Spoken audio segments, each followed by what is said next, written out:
Frankly speaking, Henry was my only real friend. We weren't just roommates who rented an apartment together. He helped me out several times, even with the rent, when I was short on money. He used to sit in the kitchen, drunk, and talk nonsense. His mouth wouldn't shut, annoying me with the chatter. Nevertheless, he was a kind guy. Never once did I hear him say anything bad about anybody. Did he ever do anything terrible to me? No.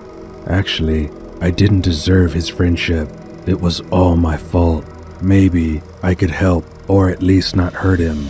I don't know. Now it's too late to figure it out. But I keep digging inside myself, picking at old wounds. We were studying at the same university and renting separate rooms in an apartment since freshman year. We lived like that for 4 years until recently. It happened about 2 months ago. I came home in the evening and heard Henry coughing in his room, choking. I asked him from the doorstep, "Are you all right?" "My throat hurts," the neighbor answered hoarsely from his room. "You said that only teetotalers get sick," I replied sarcastically.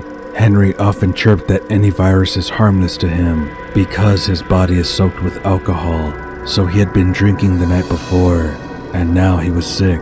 I am a squeamish person with a weak immune system, so I decided to stay away from my neighbor's room and try not to cross paths with him in the kitchen.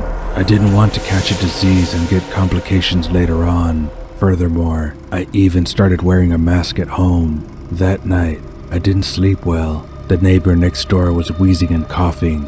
"Oh, I'm sick of it. Go to the hospital or call a doctor," I yelled at him as I got ready for class in the morning.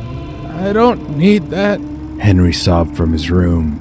"You'll get problems at university without a medical certificate," I continued moralizing. My roommate seemed terribly irresponsible, and I wondered how he hadn't dropped out of university before the 4th year.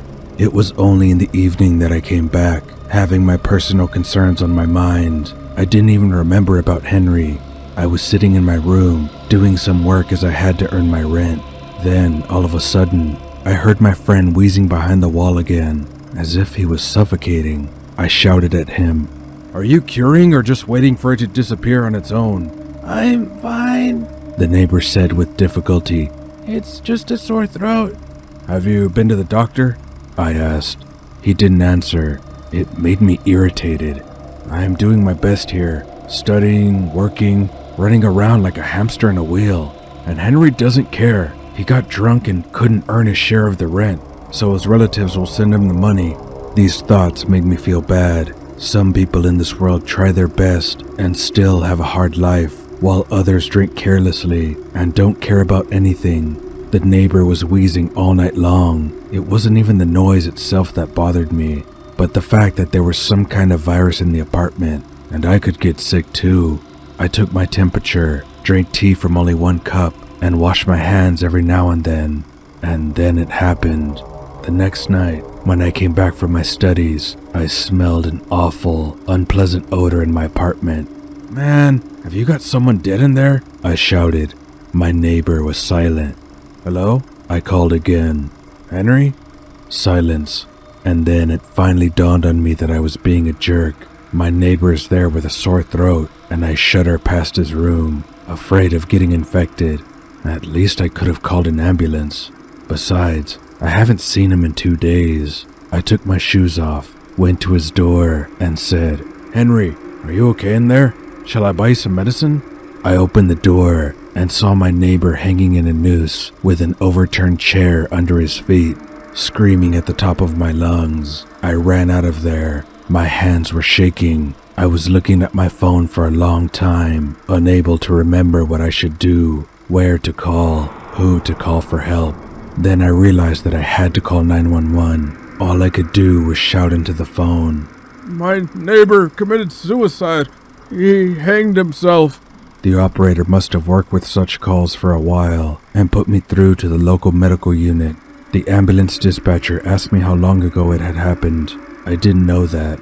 They asked me to check if my neighbor was alive or not.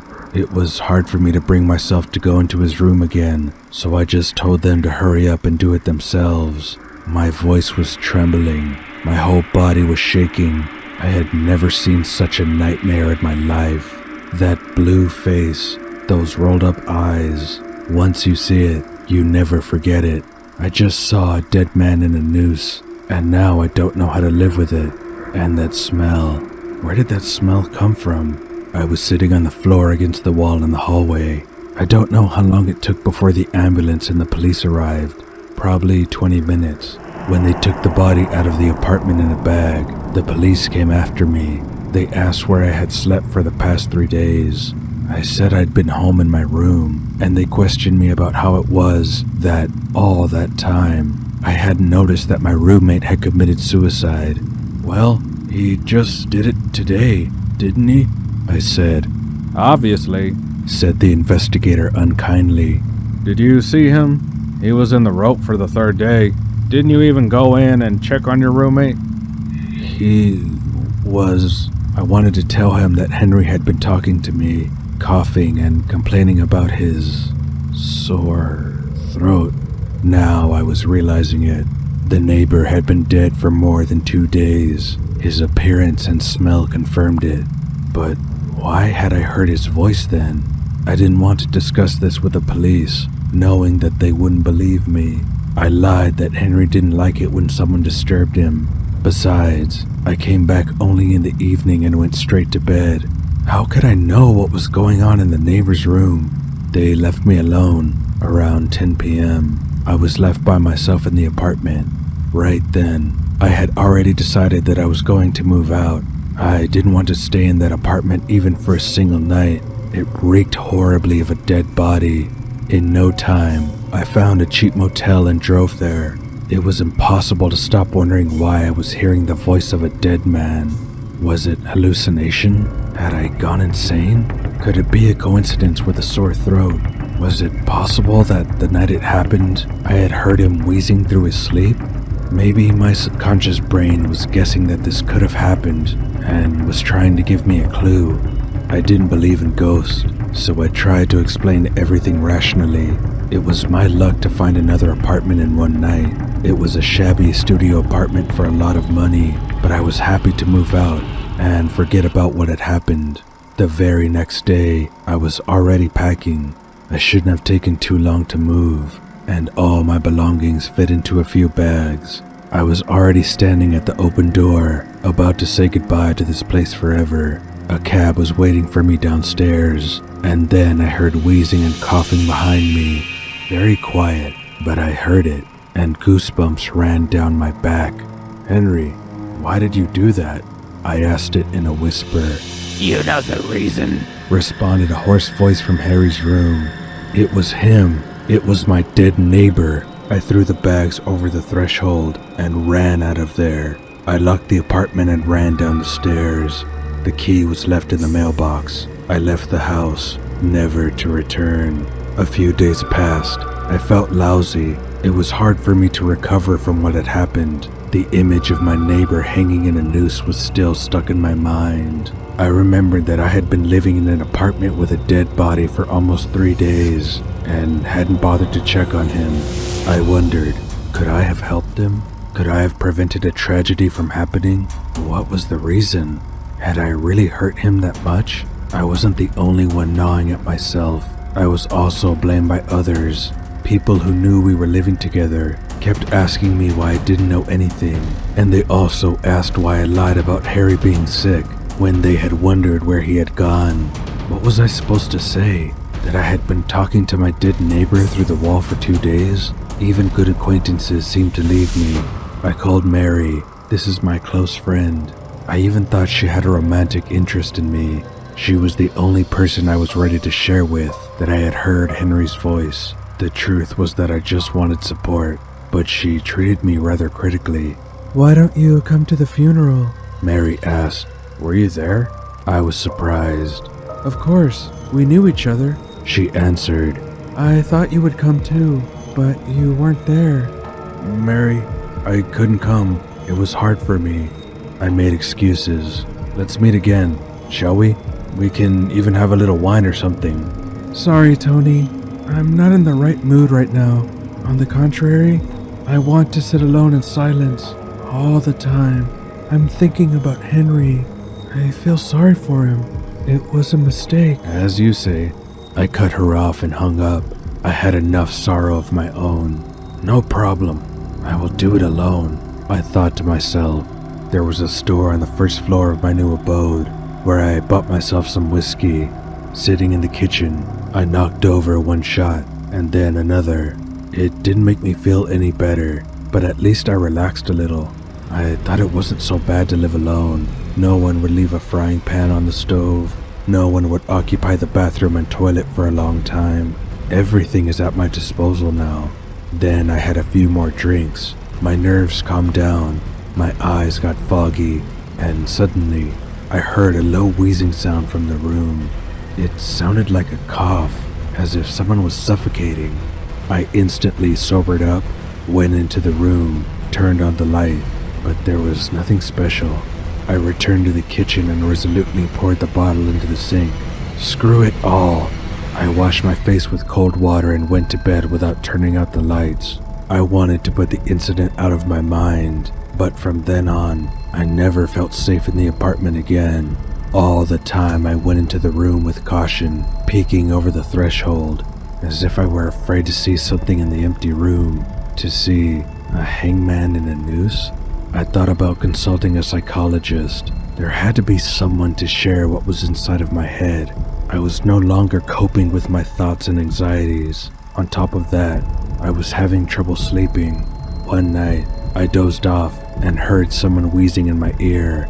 It made me wake up abruptly, shaking my whole body. The room was dark and quiet. My heart was racing. I couldn't tell if I was dreaming or if the noise was real. Life began to seem dull. The only thing I dreamed about was to invite someone home, just sit and chat, maybe watch a movie. But night after night, I passed alone. I didn't notice how I began to complain to Mary that she didn't pay attention to me, that she distanced herself from me. At first, she referred to her busyness, but when I became too intrusive, she told me directly that she didn't owe me anything. The girl reminded me that we didn't really have anything, so there was nothing to expect from her. Moreover, Mary mentioned Harry. Why? He died a long time ago. He doesn't care. After that hard conversation, I wanted to go to a bar, get drunk with someone, and have a heart-to-heart talk. No one had time for that. Everyone was busy. Everyone had things to do. Harry would never refuse. He was always happy to have a drink. Whatever. I went to the store for a bottle, got a good snack, turned on some stupid comedy, and pretended to be having fun. I felt his presence when I drank another shot. The laptop screen flickered, and the room was dusky. I sat on the couch, crunching my chips loudly, so I couldn't hear the wheezing from the darkness, keeping on drinking. I had completely stopped perceiving what was happening in the movie. I looked at the screen with unfocused eyes, saw only blurred spots of color, but a black silhouette hanging from the ceiling became more and more clear. "What do you want from me?" I asked without turning my head. "Why do you come here? Leave me alone." I hoped that the dead man didn't answer me, but out of the darkness came a hoarse voice. "You want me to stay here, don't you?" No, I answered, trembling with fear. Go away. Why do I need you?" "Well, I have always played the part of the one who is worse for you," the dead man said quietly and squeezed. "You looked at me and admired yourself. You thought Henry is an alcoholic and a loser. You look good against my background. You work, you study well, the girls like you." The thoughts of others don't matter. I took a sip from the bottle. It was strange to talk to a dead man. "That's true. Thoughts weren't enough for you." Harry wheezed. "You had to prove to me what a jerk I was and how good you were." No, dude, you've got it all wrong. I began to justify myself when I realized what he was getting at. I liked Mary back in my freshman year. I chased her, tried to woo her, said my former roommate. but then I realized that she didn't like me, so I gave up. Why bother a girl when she obviously doesn't want to try to get closer? I decided to let her date someone she liked. The dark silhouette dangled in the noose, and I sipped from the bottle. So what? Was it forbidden for me to approach her? I said, trying not to weep myself. No, I told you. Let everyone decide for himself whom to be with, answered Henry. But you didn't like Mary at all. You saw how she smiled at you and decided to take advantage of it. You know about my feelings and decided to prove to both of us, but you pretended that everything was happening on its own, and you didn't do it on purpose. I didn't argue. He was right. I decided to hit on Mary because Henry liked her. I wanted to show off. I don't blame you, Tony. I was in a very bad mood at the time, continued the hanged man. I felt like a jerk myself. My head was so full of bad thoughts, and all of a sudden you came home with Mary. You convinced her to come after all. You were sitting there, talking. She was laughing so hard at your every joke, and I was alone in my room drinking a bottle. I felt bad, as usual, and I knew you were putting on this concert just for me, but I couldn't take it anymore. So I did what I did. Am I the only one who drove you to it? I wanted to take another sip, but the bottle was already empty.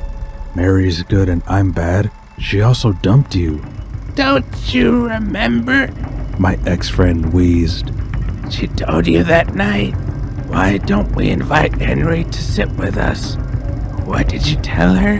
He's interested in alcohol. That's what you told her. And, you know, Mary still cries every night. Forgive me, I pleaded. Forgive me. She left afterward anyway. We had nothing. I tearfully turned toward the dark figure, and there was no one. The hanged man had melted away like smoke. It turned out I was the only one sitting in the empty room. There was one more attempt to get back to a normal life. I thought that if I ended my loneliness, things would get better. I downloaded a dating app, put up better photos, and got serious about the search. It turned out to be a success. I came across one really cute girl. For her sake, I cleaned up, shaved, cut my hair, and pressed my shirt. The first date went well. I even thought I was in love. On the second date, I invited her home.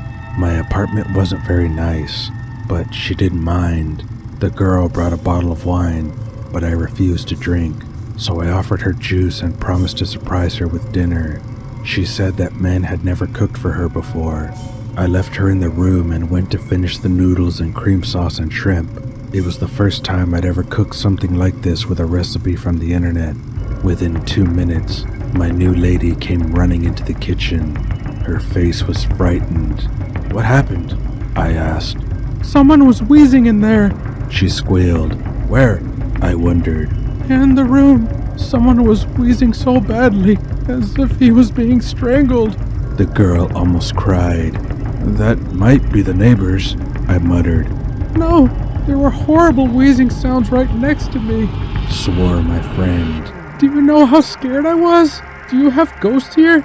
I convinced her that the house had old pipes that could make all sorts of noises. She didn't seem to believe me. The whole evening, she sat like on pins and needles, smiling nervously, and left as soon as we ate.